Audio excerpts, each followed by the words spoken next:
God. I just discovered this thing called Transformative Justice. This is gonna be a short video. So I recorded a video today, and my software, it just doesn't work. It said, no, I'm not gonna go process this. So let's just go do 2 videos today. Transformative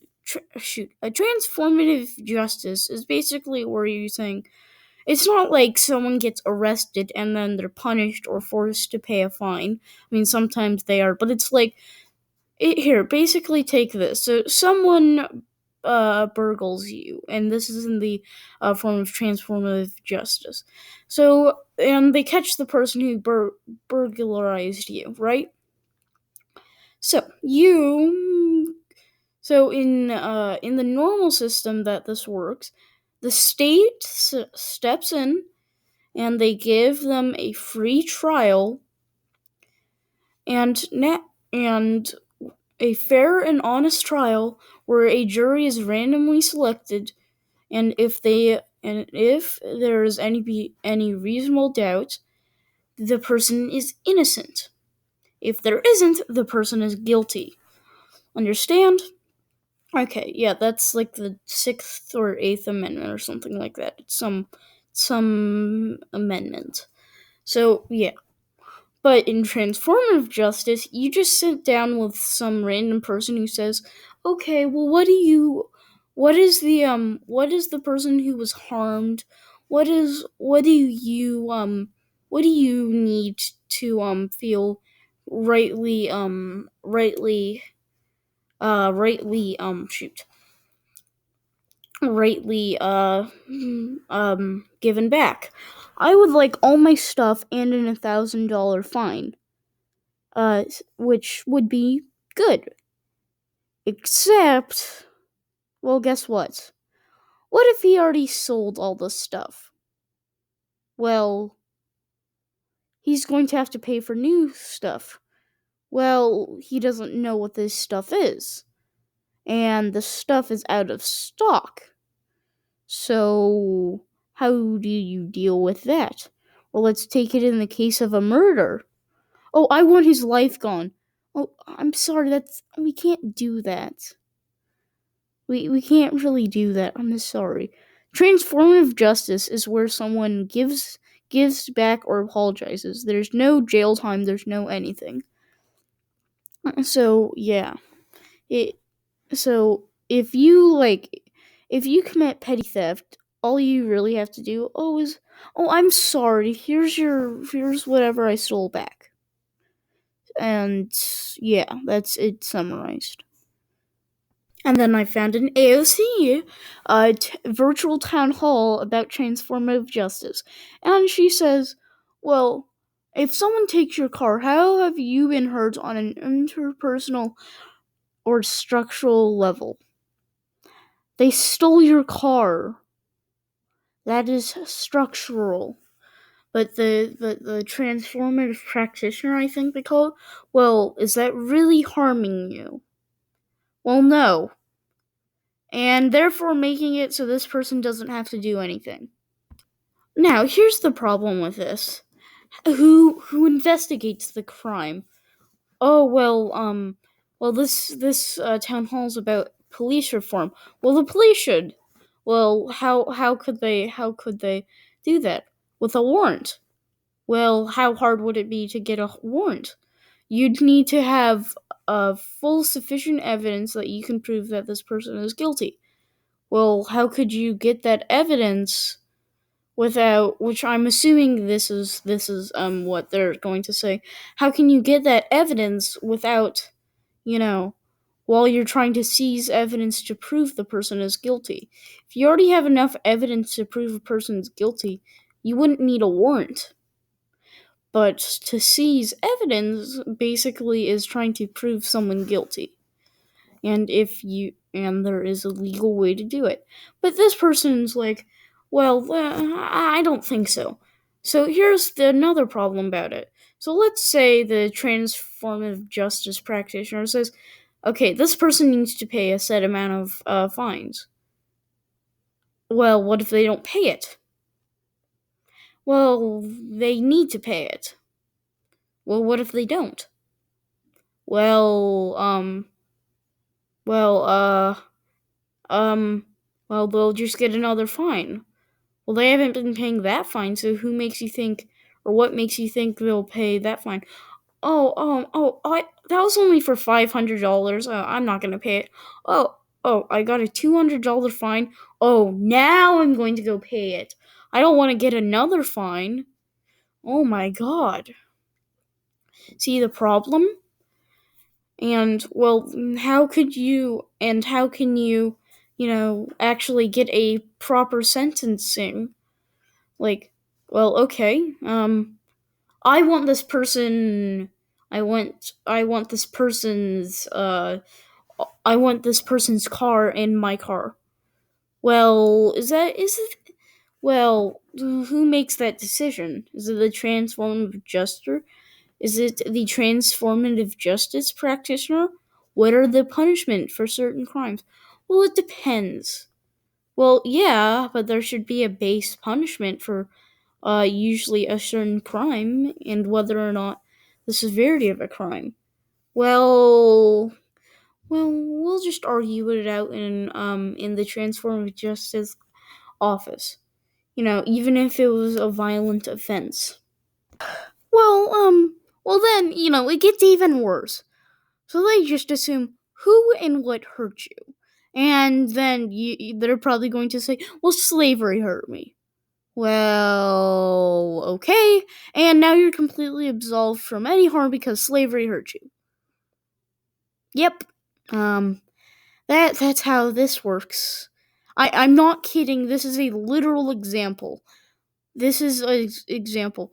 The person says, "I'm a lineage of harm." So basically, she's saying who and what hurt you, and what caused that, and so that the persons whose ancestors, whose brother, whose cousin, who owned a slave, hurt you. Yep, yep. That makes sense. 'Cause reason. So, she addresses that there's been an uptick in crime in New York, and she says, well, it's not because of bail reform, and, 13% of people released from Rikers Island have committed another serious crime, and the shootings have gone way up. Same with burglary, robbery, and vehicular manslaughter. She says, well, let's think why this is. And she lists record unemployment as one of the reasons. So, you having a job is causing people to commit crimes. Wow! Such knowledge! Then she says economic desperation, which is true, it's a factor. But I don't know, what could relieve you of economic desperation? I really couldn't. I don't know. Could it be a job? No. That would create more economic desperation for you. It's not like a job would literally give you money and relieve you out of economic desperation. But jobs are the problem. And then she says maybe it's because people aren't paying their rent and are scared to pay their rent. Why would you be scared to pay your rent? Oh, because we might get evicted. Well, if you don't want to get evicted, just be nice tenants and pay your rent. Wow. I swear to God. People just think, oh, that person got evicted for no apparent reason. It's not like they were just bad, needy, or, they didn't pay their rent. I swear, people just think, oh, if you pay your rent, you can't get evicted. No. You can get evicted anytime that the owner wants. Now, they usually don't do this because this is a major source of income for them. But if you're causing more harm than you're actually paying your rent, well, you'll probably get evicted. Oh, but thanks to the God, Jesus. So in New York, they passed a renter's hardship. So basically, if someone's renting a house and they don't pay their rent, they can't be evicted. You know. And I think, if I am correct, actually, let me go pull up the law. So it basically says, yeah, you can't be evicted, and also the money goes where? It doesn't say. It literally doesn't say where the lost money goes. I couldn't find if it's added to the next rent or if it's just completely subtracted. Because if it's completely subtracted, well, that's basically saying, like, I want this thing.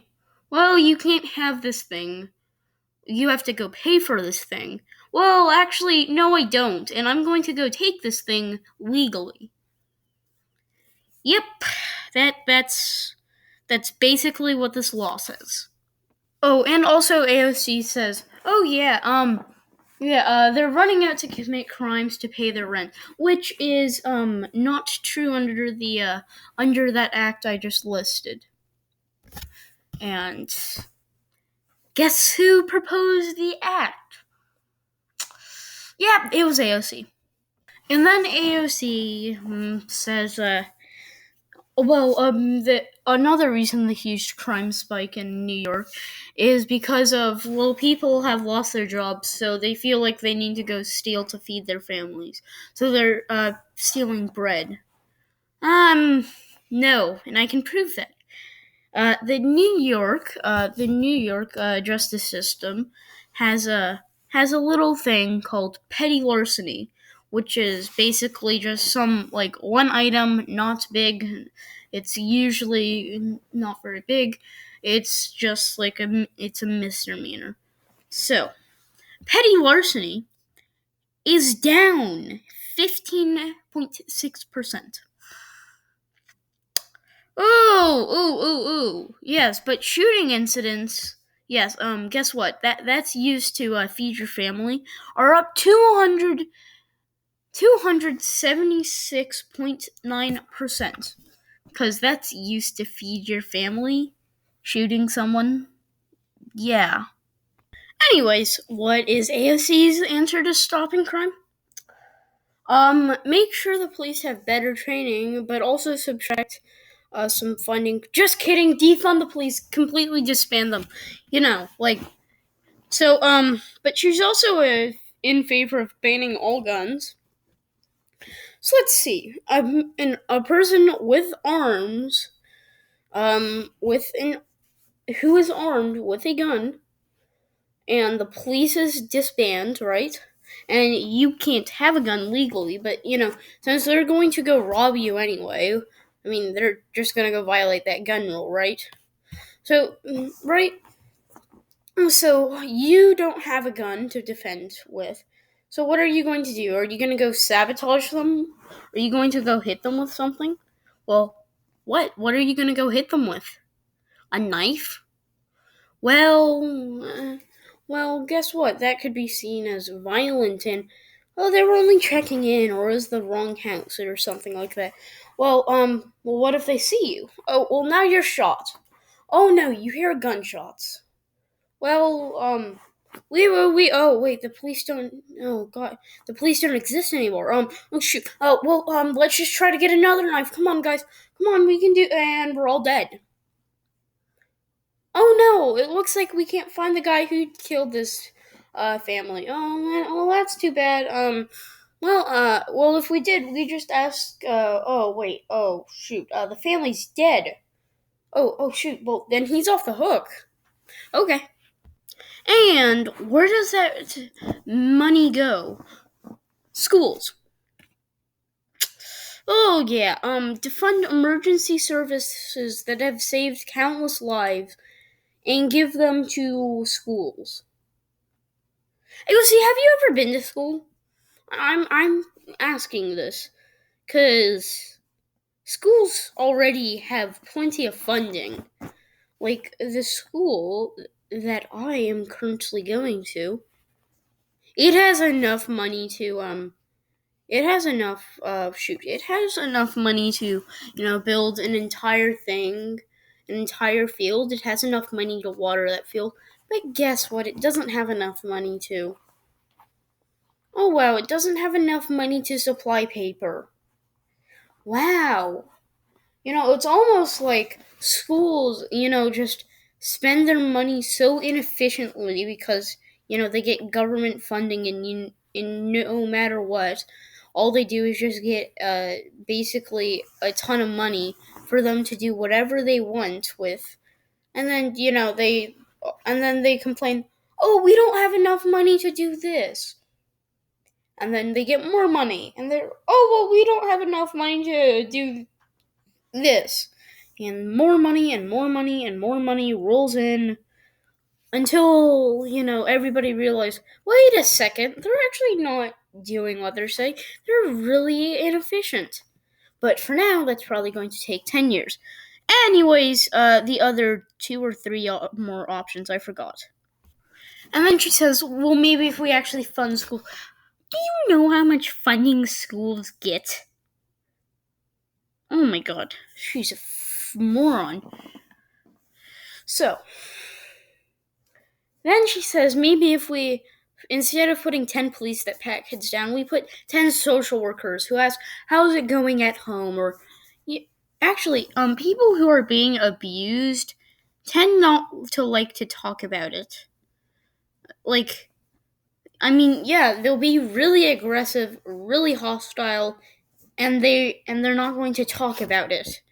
But what are we going to do? Are we just going to go send one social worker to a house and say, oh, wow, okay, you're abusing this kid. So you're going to have to get some transformative justice. So, you're going to a counseling class of sensitivity training.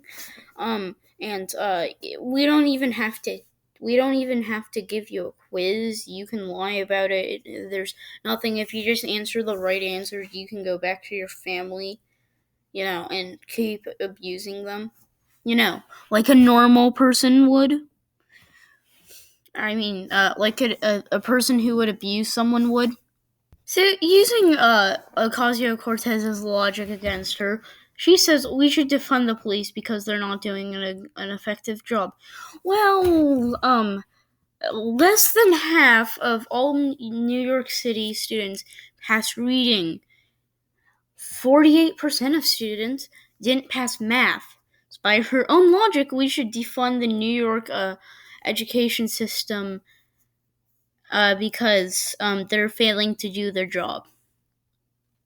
Yeah, basically, okay, something not working, defund it. Spend it on another thing. So that's the end of this video. Random noises and random audio outtakes, never. I'm never going to do that. Because my videos are just so perfect. Okay, just thinking of things that you should do. Like and subscribe. Okay, I'm just fine if you like. Viewing is already enough because it gives me watch time hours, and I need 4,000 of them to actually be able to get monetization. And I also need 1,000 subscribers. But hey, I don't need you to like and subscribe. I just need you to watch the video. So, without a further ado, I say, hey guys, please like and subscribe the video. Okay, bye!